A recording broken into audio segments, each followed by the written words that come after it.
Picture this: Isabella Sterling, 7 months pregnant, discovers her trusted doctor has vanished overnight.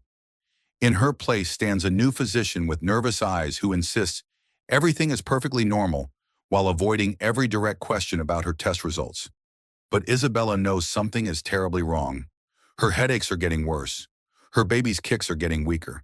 And her billionaire husband Richard has suddenly become obsessed with controlling her medical records. When she sneaks into his locked desk drawer, what she finds makes her blood run cold: insurance papers worth $50 million, medical reports showing severe mercury poisoning, and the devastating truth: her baby has been dead for 3 days. The man she trusted with her life has been slowly poisoning her for months, and she's been too trusting to see it. But Richard Sterling made one crucial mistake. He underestimated the fury of a mother who discovers her child has been murdered for money. This is the story of how one woman's search for medical answers uncovered the most calculated betrayal imaginable, and how she turned her husband's perfect crime into his perfect downfall. Like this video if you're ready for the ultimate justice story, and subscribe for more incredible tales of survival and revenge. The morning sun cast golden rays through the floor-to-ceiling windows of the VIP suite at Manhattan Medical Center, illuminating the pristine white walls and expensive floral arrangements. Isabella Martinez Sterling lay on the hospital bed, her hand gently resting on her 7-month pregnant belly, watching the bustling activity of Central Park below. The room was a testament to wealth and privilege: marble floors, a private bathroom larger than most apartments, and a view that cost more per night than many people earned in a month. At 29, Isabella had been living what most would consider a fairy tale. An accomplished architect with a master's degree from Columbia, she had designed several iconic buildings in Manhattan before marrying Richard Sterling 3 years ago. Now, carrying their first child, she had stepped back from her career to focus on becoming a mother, a decision she had made willingly, trusting in the love and security her husband provided. Richard Sterling, 45, was the embodiment of American success. As CEO of Sterling Industries, a real estate empire worth $500 million, he graced the covers of Forbes and Bloomberg regularly. His penthouse apartment overlooked the Hudson River. His garage housed a collection of Ferraris and Lamborghinis, and his private yacht was moored in the Hamptons. To the outside world, Richard was the perfect husband: attentive, generous, and deeply in love with his pregnant wife. "How are you feeling today, my darling?" Richard asked as he entered the room, carrying a bouquet of red roses, Isabella's favorite. His salt and pepper hair was perfectly styled, his Armani suit immaculate despite the early hour.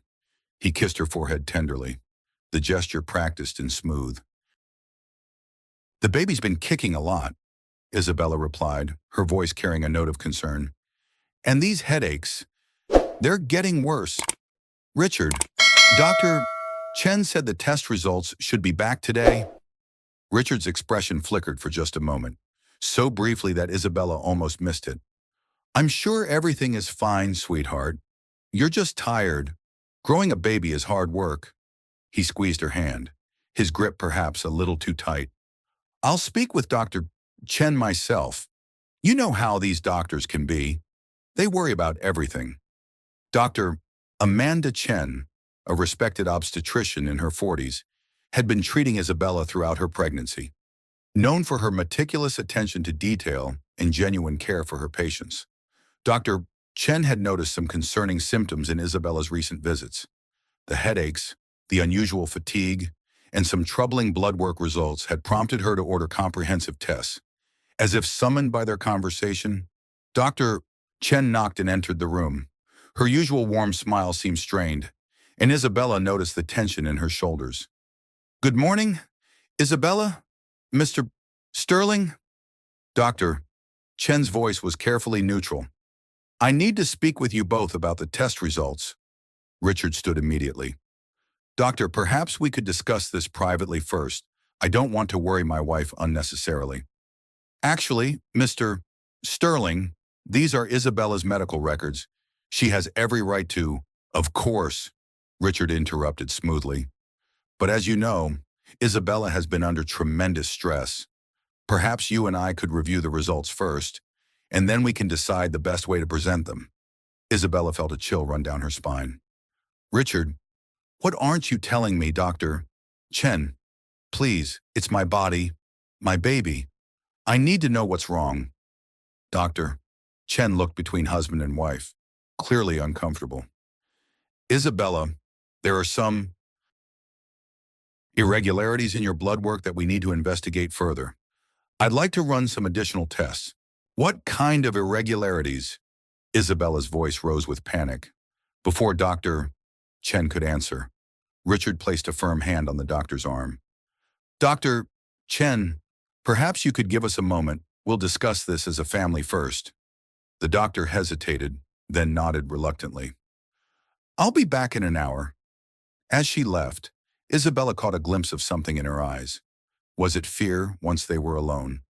Richard's demeanor changed subtly. The loving husband facade slipped just enough for Isabella to see something cold underneath. Isabella, you need to trust me. I'm handling this situation. Handling what situation, Richard? You're scaring me. What's wrong with our baby? Nothing is wrong, he said firmly. But I've decided that all your medical records should go through me first. I've spoken with the hospital administration. It's for your own protection. Isabella stared at her husband in disbelief. My own protection from what, Richard? These are my medical records. You can't just, I can, and I have.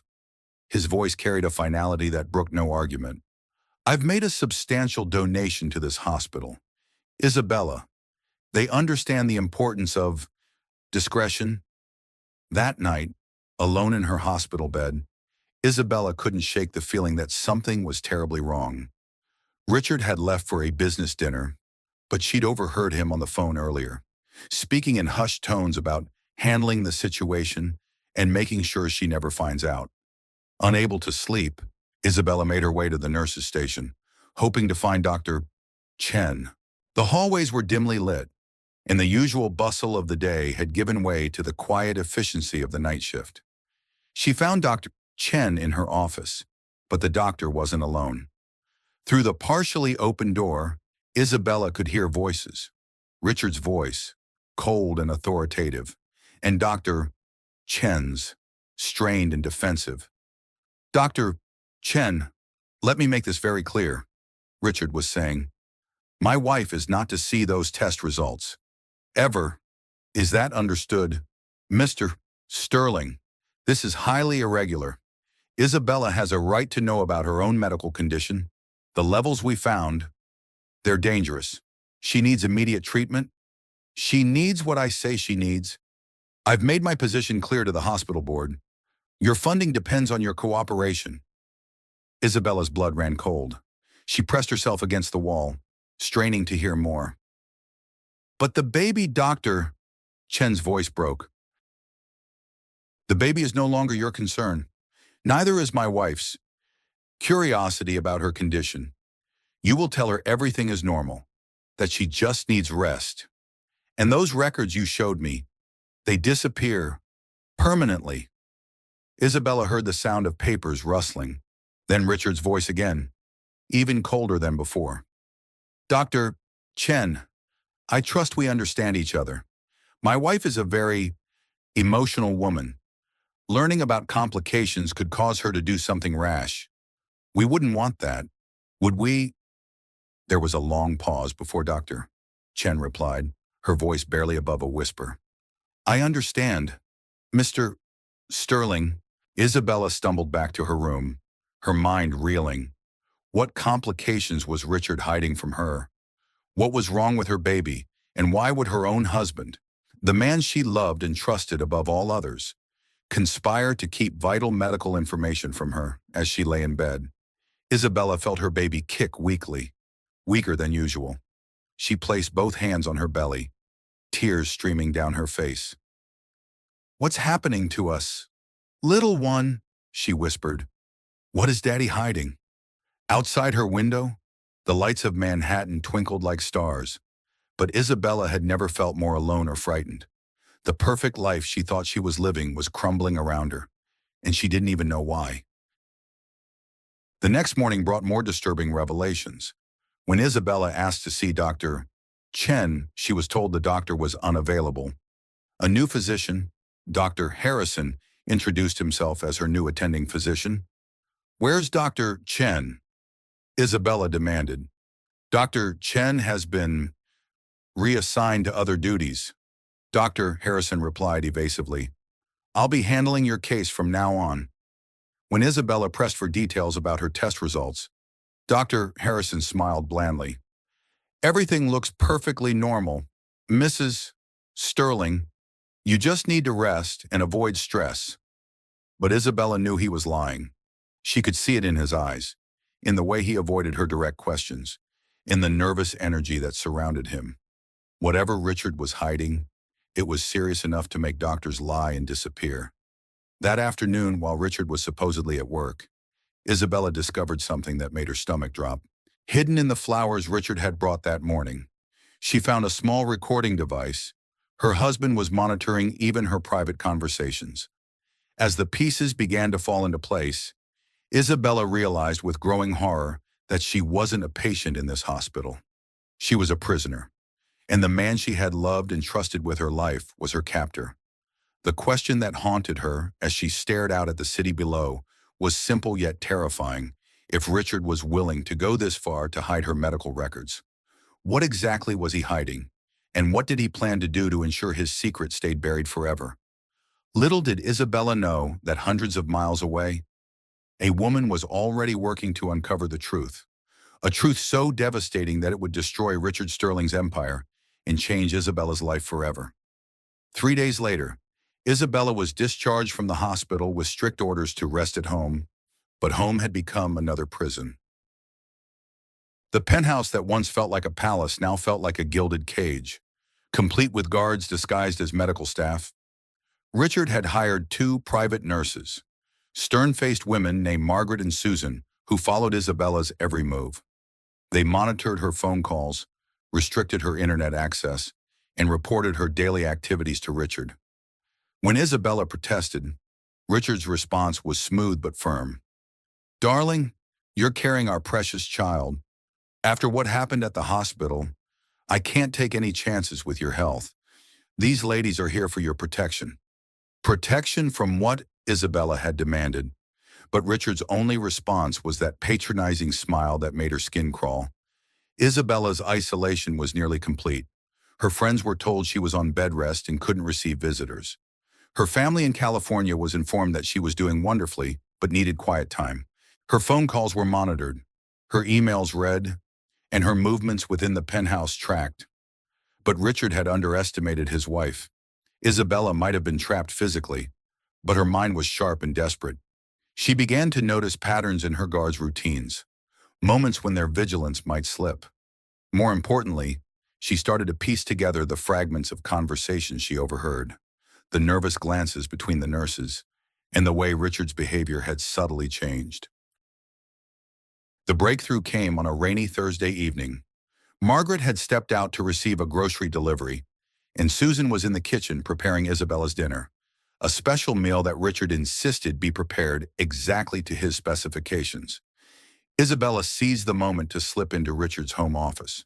The office was Richard's sanctuary, filled with awards, photos with politicians and celebrities, and a massive desk that commanded a view of the Hudson River.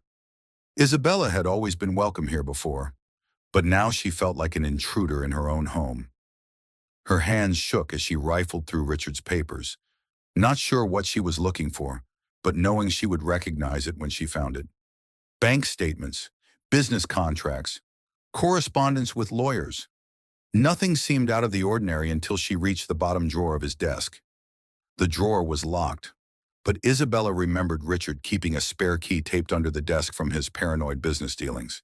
Her fingers found the small key, and with trembling hands she opened the drawer. What she found inside made her blood run cold. A thick manila folder labeled Insurance Life Policy I. Sterling contained documents she'd never seen before. The policy was for $50 million, with Richard as the sole beneficiary. But it was the fine print that made Isabella's vision blur. The policy contained a clause about death during childbirth. with double indemnity if the death occurred within 30 days of delivery. Beneath the insurance documents were medical reports, her real medical reports, the ones Richard had hidden from her. Isabella's hands shook as she read the damning words. Patient presence with severe mercury poisoning. Blood mercury levels are 400% above safe limits. Fetal development has been severely compromised. Source of contamination appears to be chronic exposure over 6 to 8 months. Immediate chelation therapy required. Pregnancy outcome uncertain. Follow-up report, fetal heartbeat weakening. Patient unaware of condition per family request. Recommend immediate intervention. Note hospital administration has requested all records be sealed pending family consultation. The final report was dated just 3 days ago. Fetal demise confirmed. Patient delivered stillborn male infant during emergency surgery. Patient remains unconscious, unaware of loss. Family has requested complete information suppression until patient is ready to handle the news. Isabella's knees gave out, and she collapsed onto Richard's expensive Persian rug. Her baby, their baby, was dead. Had been dead for 3 days, and Richard had hidden it from her, letting her believe she was still pregnant while he planned. What through her shock and grief? Pieces of the puzzle began to fall into place. The special meals Richard insisted on preparing, the sudden onset of her symptoms 6 months ago, the mercury poisoning. Richard had been slowly killing her and their baby, and she'd been too trusting to see it. But why? Why would the man she loved want to murder her and their child? The answer came in the form of photographs hidden beneath the medical reports. Pictures of Richard with a stunning blonde woman, their bodies intertwined in intimate poses. More photos showed the same woman with a visible pregnancy bump. The woman wore an engagement ring, a ring Isabella recognized as identical to her own. The photographs were time-stamped from 6 months ago, exactly when Isabella's symptoms had started. A business card fell from between the photos. Victoria Blackwood, heiress, Blackwood Oil Corporation. Written on the back in Richard's handwriting, "Our future starts when the obstacle is removed." Isabella's hands shook as she photographed everything with her phone. The insurance policy, the medical reports, the pictures of Richard and Victoria. She was just finishing when she heard footsteps in the hallway. "Mrs. Sterling, where are you?" Susan's voice called out. Isabella quickly replaced everything exactly as she'd found it and slipped out of the office just as Susan rounded the corner. "There you are. You shouldn't be wandering around. Mr. Sterling specifically said you need to rest." That night, Isabella lay in bed pretending to sleep while Richard sat beside her, stroking her hair with the same hands that had been poisoning her for months. When he finally left for his study, she waited another hour before carefully removing the phone hidden under her mattress. With trembling fingers, she dialed the number on the business card she'd found tucked behind one of the medical reports, a card that had fallen out when she'd photographed the evidence. It was for a law firm, Mitchell and Associates, protecting women's rights. The phone rang twice before a professional voice answered. "Sarah Mitchell's office. Emergency line." "Please," Isabella whispered, barely audible. "I need help. My husband is trying to kill me, and he's hidden the fact that my baby is dead. I have proof." There was a pause, then Sarah Mitchell's voice, suddenly alert and focused. "Ma'am, I need you to listen carefully. Are you in immediate danger?" I don't know. He's been poisoning me. Mercury. The baby is already dead, but he hasn't told me. I found insurance papers. $50 million. Where are you calling from? My home. But I'm being watched. Nurses. They report everything to him. I'm going to give you an address. Tomorrow, when your husband leaves for work, you need to find a way to get there. Can you do that?" Isabella thought of Margaret and Susan, of the cameras Richard had installed, of the prison her life had become. "I'll find a way." "Good. One more thing. Do not eat or drink anything your husband gives you. Nothing at all. Do you understand?" "Yes. We're going to get you out of this. Isabella, you're not alone anymore." The next morning, Isabella put her plan into action. She complained of severe nausea and asked Susan to prepare some tea to settle her stomach. While Susan was in the kitchen, Isabella slipped out through the service entrance, a route she'd memorized from watching the building's maintenance staff. Her heart pounded as she took the service elevator down 40 floors, expecting at any moment to be caught, but luck was with her. The morning shift change provided just enough distraction for her to slip out through the building's loading dock.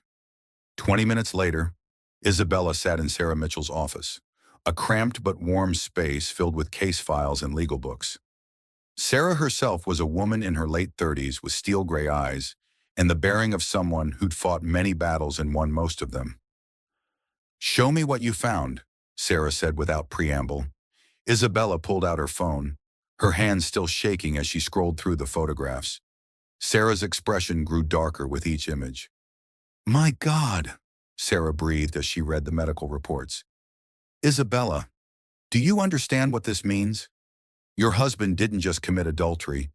He committed premeditated murder, your baby's murder, and he was planning to murder you too." The words hit Isabella like physical blows. Even though she'd suspected it, hearing it confirmed by a legal professional made it real in a way that photographs couldn't. "Can we prove it?" Isabella asked through her tears. "With what you've shown me, absolutely. But we need more. We need Dr. Chen's testimony. We need samples of the food he's been giving you. And we need to establish his motive beyond just the insurance money." Sarah leaned forward. "Isabella, I've been investigating your husband for 2 months. What? Waiwana Dr. Chen contacted me 6 weeks ago. She couldn't live with what your husband was forcing her to do. She's been secretly documenting everything, and she's willing to testify. But she needed time to build an airtight case." Isabella felt a surge of gratitude mixed with grief. Dr. Chen had been trying to help her all along, forced to stay silent by Richard's threats and bribes. "There's something else," Sarah continued. "Victoria Blackwood isn't just your husband's mistress. She's pregnant with his child, and her father's oil company is in serious financial trouble. Richard has been secretly propping them up with loans from Sterling Industries, loans that technically constitute embezzlement of shareholder funds. So he was stealing money to help his pregnant mistress while poisoning his pregnant wife." Exactly. And here's the kicker. Victoria's father has been pressuring Richard to marry his daughter to legitimize their business relationship. But your prenuptial agreement states that if Richard commits adultery and divorces you, he loses 80% of his assets. Isabella's mind reeled. So the only way for him to keep his money and marry Victoria was to murder you and collect on the insurance policy. $50 million, plus he keeps his company, plus he gets Victoria and her father's oil connections. In Richard's mind, it was the perfect crime. Sarah pulled out a thick legal folder. "Isabella, I need you to understand something. What we're about to do isn't just about getting you justice. It's about stopping a cold-blooded killer who thinks he's above the law because he has money and power. What do we need to do? First, you're not going back to that penthouse. I've arranged a safe house where Richard can't find you. Second, we're going to let him think his plan is working while we gather the final pieces of evidence. And third, when we're ready, we're going to destroy him so completely that he'll never hurt another woman again." As Isabella left Sarah's office with a new identity and a safe place to stay, she felt something she hadn't experienced in months. Hope. For the first time since her nightmare began, she wasn't facing Richard alone, but she also knew that the most dangerous part was yet to come. Richard was a powerful man with everything to lose, and desperate people with unlimited resources were capable of anything. The question was, would they move fast enough to stop him before he realized his perfect victim had become his perfect enemy? The Manhattan Supreme Court had seen many dramatic cases in its long history, but few would compare to what was about to unfold on this crisp October morning. News vans lined the street outside, reporters jockeyed for position, and Yes and Justice for Isabella was already trending worldwide, though most people didn't yet know why. Richard Sterling stepped out of his Mercedes, immaculately dressed as always, flanked by his team of expensive lawyers from Goldman Sachs and Associates, the same firm that had gotten 3 Fortune 500 CEOs acquitted of fraud charges in the past year. He was confident, even cocky. After all, he'd received a simple civil lawsuit notice about medical record disclosure. His lawyers had assured him it was probably just Isabella trying to get a bigger divorce settlement. What Richard didn't know was that Isabella hadn't filed for divorce. She'd filed for murder charges. "Mr. Sterling," a reporter called out, "how do you respond to allegations that you poisoned your pregnant wife and murdered your unborn child?" Richard's step faltered for just a moment. "I have no idea what you're talking about. This is clearly some kind of misunderstanding." But as he climbed the courthouse steps, he could see something in the reporter's eyes that made his stomach clench with the first tendrils of real fear. This wasn't the usual celebrity scandal coverage. This was the look journalists got when they smelled blood in the water. Inside the courthouse, Richard's confidence evaporated completely when he saw who was waiting for him. Isabella sat at the plaintiff's table, but this wasn't the broken, confused woman he'd left at home 3 days ago. She wore a sharp black suit, her hair pulled back in a severe bun, and her eyes burned with a fury that made Richard step back involuntarily. Beside her sat Sarah Mitchell, surrounded by boxes of evidence and flanked by 2 FBI agents. On the other side of Sarah was Dr. Amanda Chen, who refused to meet Richard's gaze. And in the gallery, Richard spotted faces he recognized: former employees, business associates, and reporters from major news networks. "Your Honor," Sarah Mitchell stood as Judge Patricia Williams called the court to order. "What we are about to reveal today represents one of the most calculated, cold-blooded murder attempts in New York State history.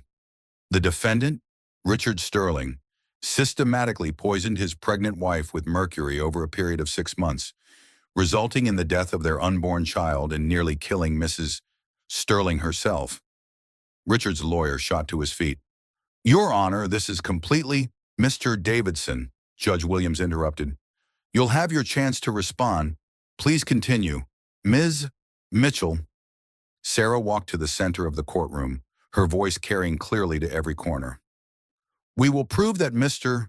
Sterling committed these crimes for financial gain, specifically to collect $50 million in life insurance while eliminating the only obstacle to his marriage to his pregnant mistress, Victoria Blackwood." The courtroom erupted in murmurs, quickly silenced by the judge's gavel. "We will show that Mr. Sterling bribed hospital staff to conceal medical records, threatened a doctor to remain silent about a patient's condition, and when his wife discovered his crime, he attempted to complete the murder he had started months earlier." Sarah pressed a button on her laptop, and the courtroom screens lit up with the first piece of evidence: Richard's insurance policy on Isabella's life. "Ladies and gentlemen of the jury, this policy was taken out 18 months ago, just 6 months after Mr. Sterling began his affair with Victoria Blackwood. Note the clause here: double indemnity for death during childbirth." Richard felt the walls closing in as Sarah methodically presented evidence he thought was safely hidden forever. Medical records showing Isabella's mercury poisoning, photos of him purchasing industrial-grade mercury from a chemical supply company, bank records showing massive transfers to Victoria Blackwood and her father's failing oil company. But it was the audio recordings that destroyed him completely. "The defendant believed his conversations were private," Sarah announced as she played the first recording. "He was wrong." Richard's voice filled the courtroom, cold and calculating. "Dr. Chen, let me make this very clear. My wife is not to see those test results. Ever. Is that understood?" Dr. Chen's shaky response: "Mr. Sterling, this is highly irregular. Isabella has a right to know about her own medical condition. The levels we found, they're dangerous. She needs immediate treatment." Richard's recorded voice even more chilling. "She needs what I say she needs. I've made my position clear to the hospital board. Your funding depends on your cooperation." The jury's faces showed growing horror as the recording continued, but Sarah wasn't finished. She played a second recording. Richard's phone conversation with Victoria Blackwood, captured by the FBI surveillance that had been authorized after Dr. Chen came forward. "Everything is going according to plan, darling." Richard's voice echoed through the silent courtroom. "Isabella is getting weaker. The doctor says she might not survive another shock to her system." Victoria's voice equally cold. "Are you sure no one suspects anything?" "Completely sure. The medical records are sealed. She'll never know the baby died because of me. And when she dies, we'll have $50 million to start our new life." Several jurors visibly recoiled. In the gallery, reporters frantically typed notes while sketch artists captured the moment Richard Sterling's empire crumbled before their eyes. Dr. Chen took the stand next, her voice breaking as she testified about the pressure Richard had put on her and the other medical staff. "I've been a doctor for 20 years, she said, tears streaming down her face. "I took an oath to do no harm, to protect my patients. But Mr. Sterling threatened not just my job, but the jobs of everyone in my department. He threatened to pull funding from the children's cancer ward if I told Isabella the truth about her baby." "And what was the truth, Dr. Chen?" Sarah asked gently. "The baby had been dead for 3 days when Isabella was discharged. The mercury poisoning had caused severe fetal abnormalities and eventual cardiac arrest. Isabella should have been told immediately, should have received grief counseling, should have been treated for her own mercury poisoning. Instead, Mr. Sterling made us lie to her while he continued to poison her at home." The prosecution's final witness was FBI agent Maria Rodriguez, who testified about the surveillance operation that had captured Richard's final attempt to murder Isabella. "We recorded Mr. Sterling preparing what our lab analysis shows would have been a lethal dose of mercury dissolved in Mrs. Sterling's evening medication," Agent Rodriguez testified. "If she had consumed it, she would have died within 12 hours. Richard's lawyer, clearly overwhelmed by the mountain of evidence, attempted a desperate defense. "Your Honor, my client admits to the affair, admits to poor judgment, but murder, this is circumstantial evidence at best. Perhaps Mrs. Sterling was exposed to mercury through environmental contamination." Sarah stood for her rebuttal, her voice cutting through the courtroom like a blade. "Circumstantial. Let's review the evidence. Mr. Sterling purchased mercury. He had motive, $50 million in insurance money and freedom to marry his pregnant mistress. He had opportunity, complete control over his wife's food and medication. He bribed hospital staff to conceal evidence. He was recorded discussing her death as a business plan, and he was caught in the act of preparing a final lethal dose."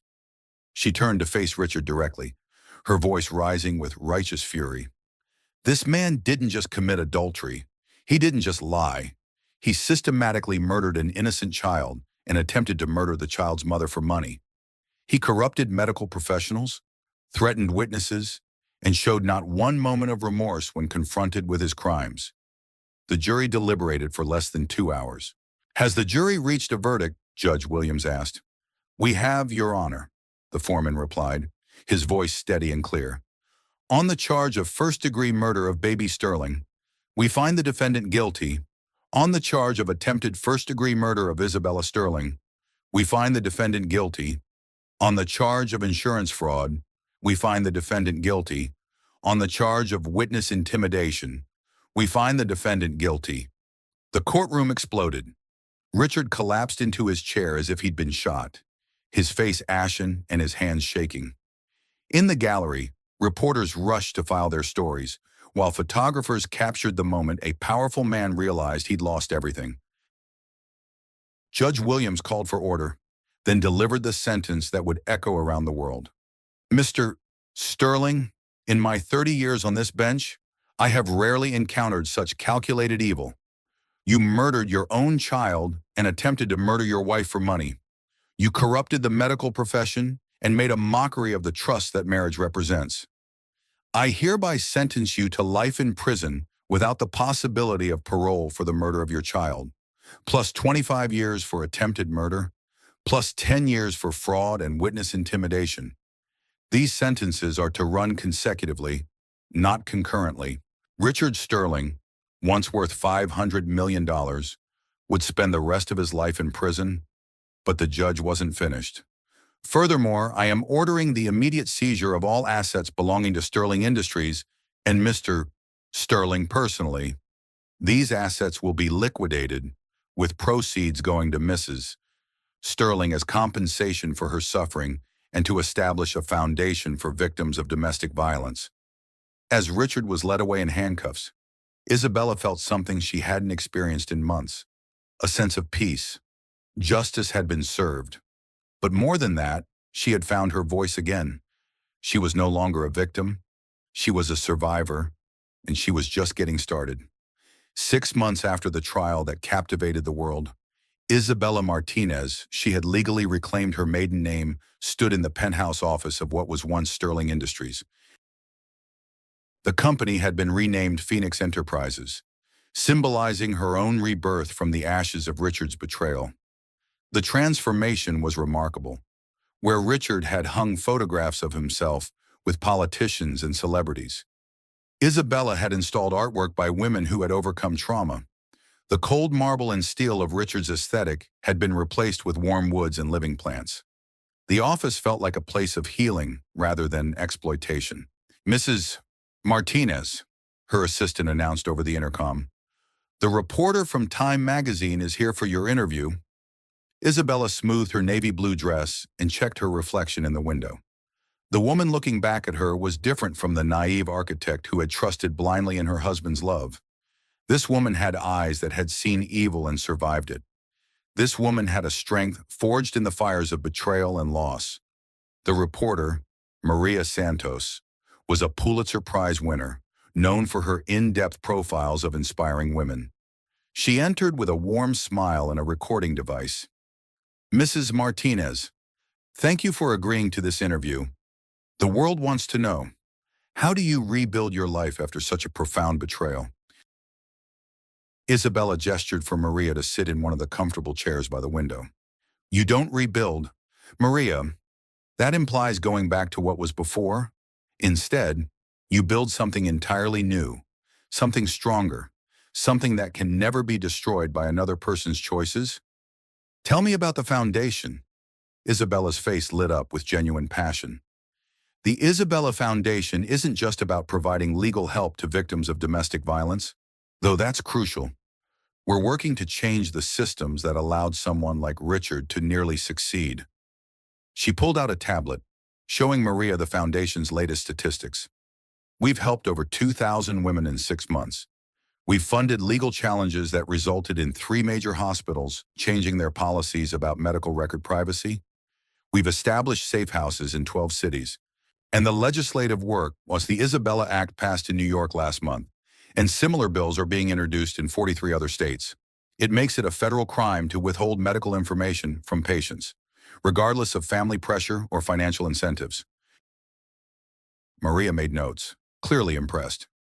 "Your ex-husband's assets funded all of this. Richard's money became blood money the moment he used it to try to buy my death," Isabella replied, her voice steady. "But that money is now saving lives. In a way, every woman we help is justice for my baby, the son I never got to hold." The reporter's expression softened. "How do you cope with that loss?" Isabella was quiet for a long moment, looking out at the Manhattan skyline where her new life was taking shape. "I cope by making sure his death meant something. Every law we change, every woman we save, every corrupt official we expose, it's all in memory of the little boy who never got to take his first breath." "What about your personal life? Are you dating anyone?" Isabella smiled for the first time in the interview. "Actually, yes. His name is Dr. Michael Rodriguez. He's a pediatric surgeon who volunteers at the Foundation's medical clinic." "How did you meet?" "He was treating a little girl whose father had been poisoning her, similar to what Richard did to me. Michael saved her life, and afterward, we started talking about how to prevent these cases. One conversation led to another." "Are you afraid to trust again?" "Terrified," Isabella admitted. "But Michael doesn't ask me to trust blindly. He earns my trust every day through his actions, his transparency, his respect for my independence. He knows that I'll never again be the woman who hands over control of her life to someone else. As if summoned by their conversation, there was a knock on the office door. Michael Rodriguez entered, carrying coffee and wearing scrubs from his morning surgery.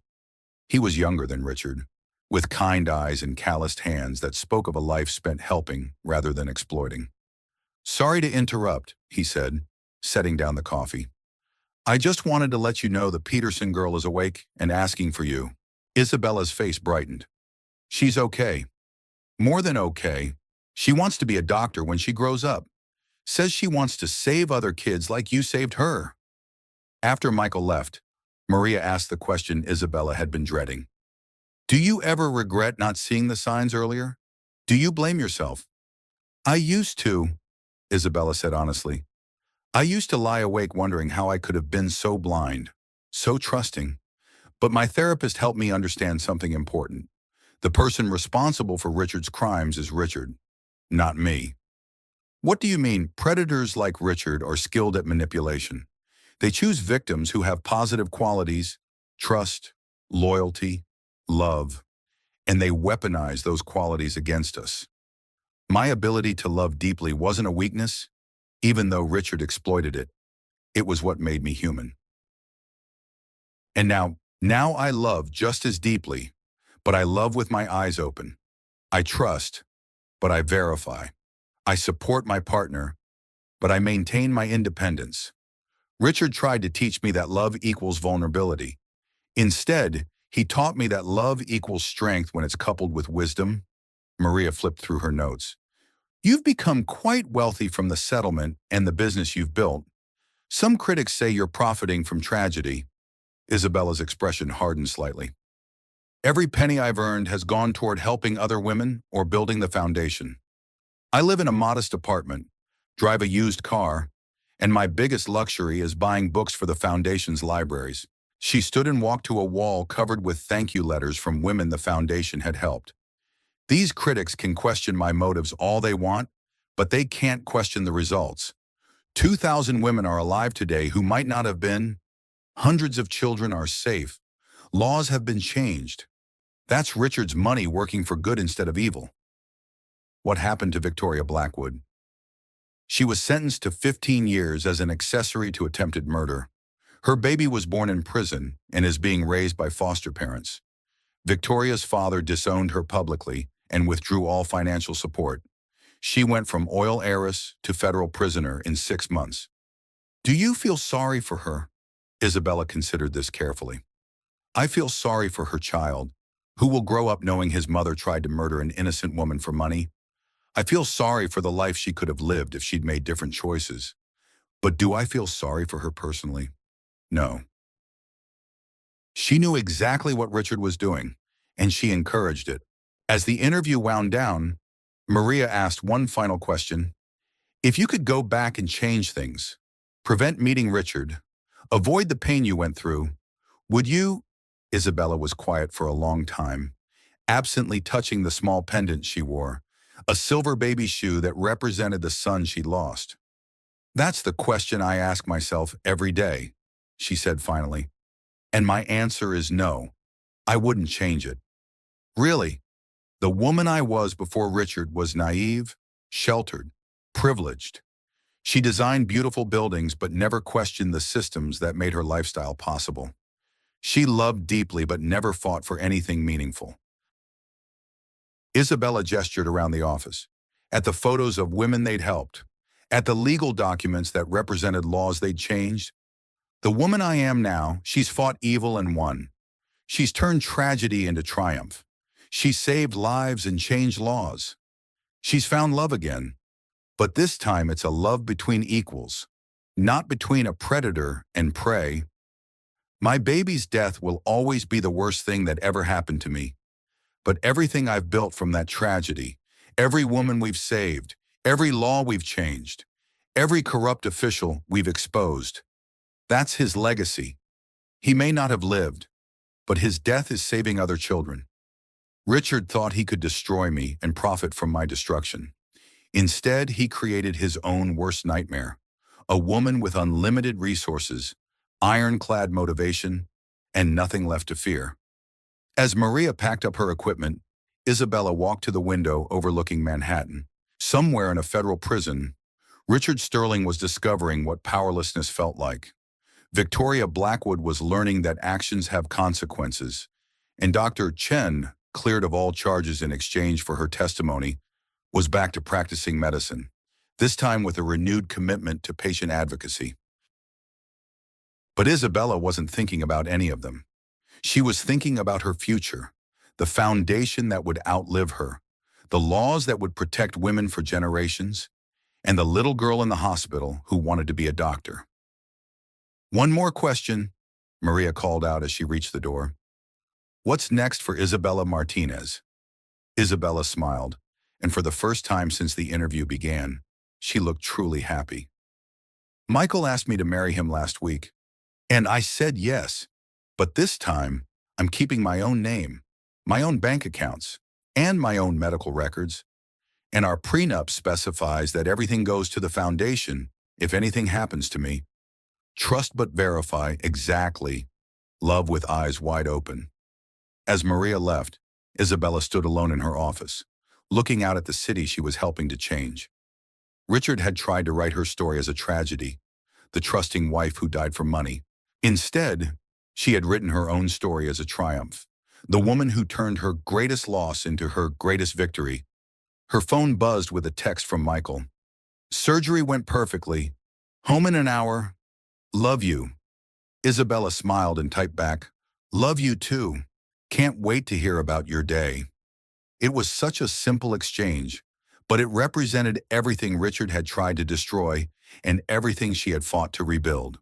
Trust, communication, mutual respect, love between equals. Her baby would never get to see the world his mother was building. But somewhere in the foundation's files were thank you letters from hundreds of children who would grow up safer because of his mother's fight for justice. Richard Sterling had thought money could buy him the perfect crime.